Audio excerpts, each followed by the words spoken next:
I now give the call to the honourable member for Bradfield. Thank you, Mr Deputy Speaker.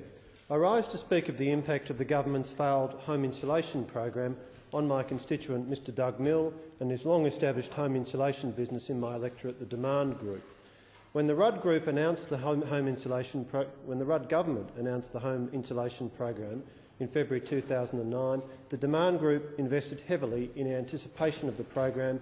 Indeed, they felt there was little option. But things started to go very wrong. The problems Doug Mill observed included watering down the skill requirements of installers, the delay in auditing and the reduction in the rebate amounts, which in turn led to inferior products. The program began to unravel and was closed in February 2010.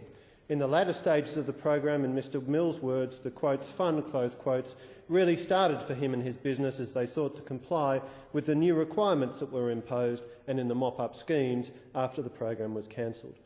For example, Mr Mill says he faced administrative failure when the government failed to register the insulation products his company used as approved products. Additionally, Mr Mill says his applications for competency and compliance were rejected based on erroneous information. Mr Mills has commented, "Our experience with dealing with this program through this government has been disastrous for us financially and has depleted our business to a third the size and is not therefore viable.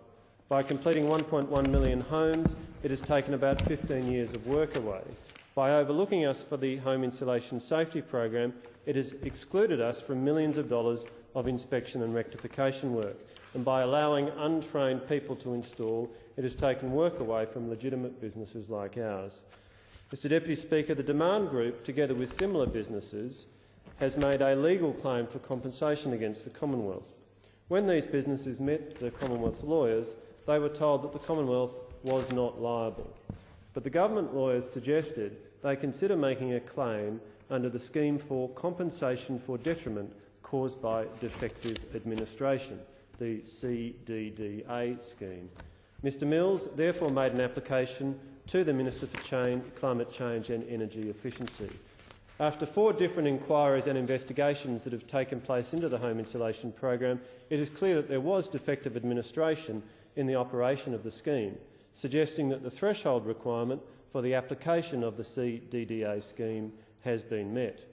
Long-established businesses in the insulation sector, such as, but certainly not limited to, the Demand Group, have paid a very high price, Mr Deputy Speaker, for the Rudd government's incompetent administration of the home insulation program.